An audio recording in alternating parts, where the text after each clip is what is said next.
The Brasstown Carvers are a pretty essential part of the history here, especially the craft history. Look at the hedgehog. I like the turkey. I realized that I had found what I wanted to be when I grew up. And that sounds crazy because I'm 55, but it gave me what I want to do in my retirement. So right now, I have forgotten about everything else in the world except for this goose. A lot of people say you just take away everything that you don't want, and what's in there will be what comes out. I've got one here that first one I ever made. That's kind of what it's all about, is what you see in it. Here's a skill that people can learn. It's a creative skill, and the items that they make can go out and be sold and provide an income. Did you see the detail in it? Mm-hmm. The detail's incredible. It's in you. You see, you know what to bring out of it. There you go. Thank you. You are welcome.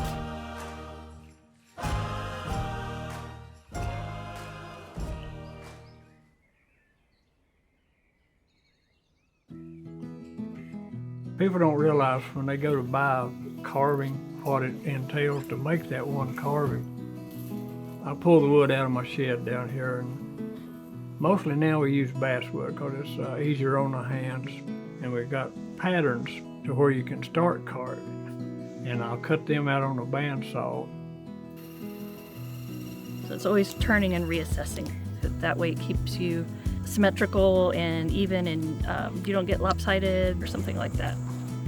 And then once you actually make the animal, you'll sand it probably 5 or 6 different grades, to make it real smooth. And you've got probably 10 or 12 hours in it. So you just really don't understand what it's like unless you've done it. I'm Richard Carter. I'm one of the Brasstown Carvers. My name is Angela Wynn. I have been a Brasstown Carver for about 2.5 years now. I moved to this area not knowing a soul. And I lucked out in finding the folk school. I didn't even know about it. Once I started seeing all the different classes, the history really took me, I think, first. The John C. Campbell Folk School was founded in 1925 by 2 women, Olive Dame Campbell and Marguerite Butler, and they were both really interested and invested in working in Appalachia to better life here. So originally it was for young folks who were on the farm, and the intent was for them to stay during the winter and give them something to do, to learn, and then eventually a way to make an income, which is where the carving kind of plays in. It's not my living, but I do it because I can make some extra money, which that's what it started out about, to help people out. The story of the origin of the Brasstown Carvers is that Olive Dame Campbell was passing by Fredo Scroggs' store in Brasstown one day, and there was a group of men there who would whittle on a bench that was outside. They saw a lot of men down here at the local store making some shavings, what we call whittling. She saw the potential in that as an economic support for the local people. I think she just basically wanted to enrich their lives, to help the area grow, because other than what they grew, they didn't have nothing. So she encouraged them to carve the different animals and the figures and start to sell them. Here's a really good one of Murray. There's been a lot of patterns over the years done by Muriel Martin, or Murray Martin. She came in 1935 to be the crafts director. She worked at the folk school for almost 40 years and was really the lead for the Brasstown Carvers during that time. They were carving napkin rings and geese, sheep, cows, Pig, swan, rabbit, squirrel, dogs, horses, just any kind of animal that, it's mainly the animals they knew. Yeah, here's a whole table full of carvings, which are really cool to see in the early photos. The Brasstown Carvers were very popular in the 30s and 40s, especially with Appalachian crafts. Tying in with the craft revival, there's just a lot of interest. It really shows how prolifically people were carving. And people would wait years to be able to collect all of the different carvings as they came into stock. So they ended up expanding, and they had a shop in New York. Then they were invited to sell in DC, and I think that's where Eleanor Roosevelt bought a set of geese carvings, and then ended up at one point gifting one to Queen Elizabeth. So they made it far and wide.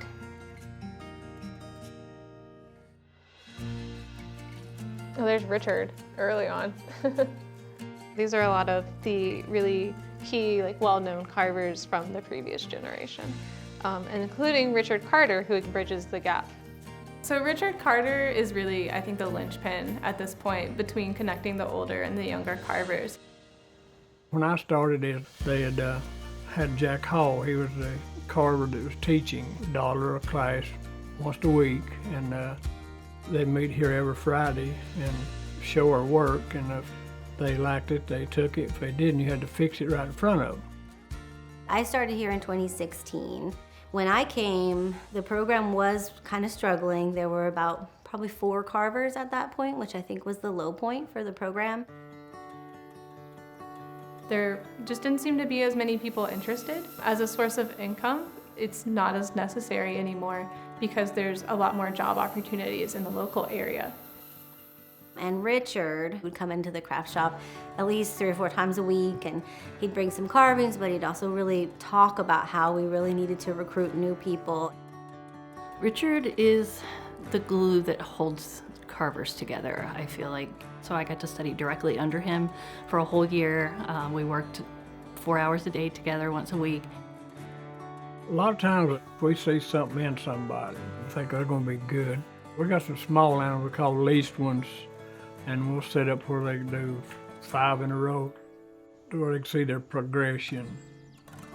Yeah, nothing's perfect in nature. We're not symmetrical, so I do like to add a little bit of whimsy to my characters. I like to add a little bit of whimsy and movement into my carvings.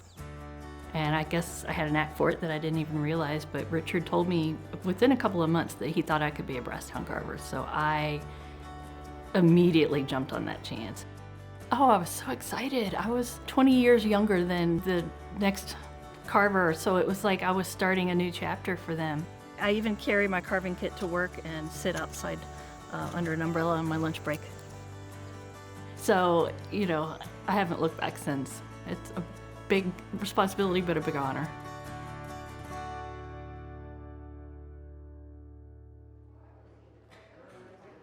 So the community night started around 2019 and has been slowly building. The folk school had always been about community. That was one of their main goals, was community. And so now the community's kind of flowing back in. Yeah, that's pretty. Yeah, that'll work. That'd be nice. Yeah. Richard gets here 2 hours early and sets up all the tables, and him and Carolyn Anderson both teach together. And we'll have, 40 people some nights. They meet every single Thursday.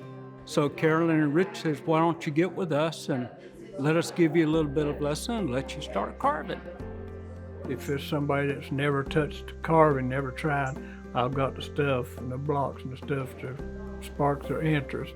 I like the people.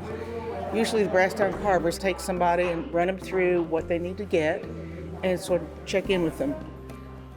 Not only even talking about carving, we do that, of course. Well, what are you working on? Oh, look at this, I did this, I figured out how to do that. I think I want to carve this next. There's a lot of that, but also just community chit chat. Yeah, it's getting with the people and having somebody to talk to, and we help each other, So. We're so fortunate that we still have some of the longtime carvers involved with the folk school. One of them is Helen Gibson. I've been a Brasstown Carver since I was about 11 years old. I do the Mary and Joseph and the Shepherd and the Wise Man. And this year, she won the North Carolina Heritage Award, what is the highest state award for a folk and traditional artist. Do I go like that? Yeah, try going from one direction to the other. Yeah, first time. First time here? Yes, first time here, first time carving. It's really nice to see children, young adults being interested in carving. Even if they don't necessarily continue the tradition and really take that on, they're at least being exposed to it and learning part of the skill. Really cozy and also really welcoming. All the people are really nice here. I love it. I want to keep coming here. Maybe become a Brasstown Carver one day or something. So I think all of Dame Campbell would really like to see that. Wonderful people here, a wonderful group of instructors, and a good bunch of folks who come together to learn.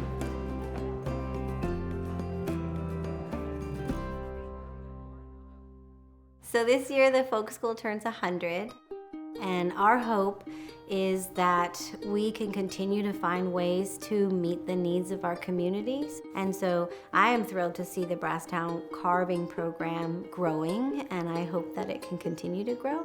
It's basically just about going round and round and carving in the round. So.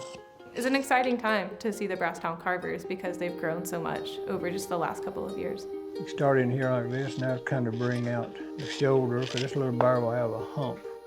And Richard's very excited to teach anyone who's interested and to continue that tradition.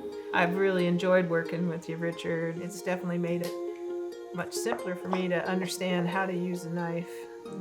Yeah. I think there is a lot of interest in handmade things and things that have a story and tell a story. Got the first set up. That's good, yeah. To me, being a Brasstown Carver is really something special, and you should have the want to do that. The future of the Brasstown Carvers will maintain. Now we've got 16 carvers and it's becoming more popular. When you come here, you feel welcome. And I'm hoping it becomes a tradition. I've carved 50-something years, and one day when I'm not able to cut the blocks out to keep the class going, I've got classmates and Brasstown Carvers that can step in and take my place and to keep it going on for the future. I hope so. Next thing I might have to carve, be a little acorn that he can be sitting there holding and playing with. That's my great hope, is that people will keep coming and keep it going.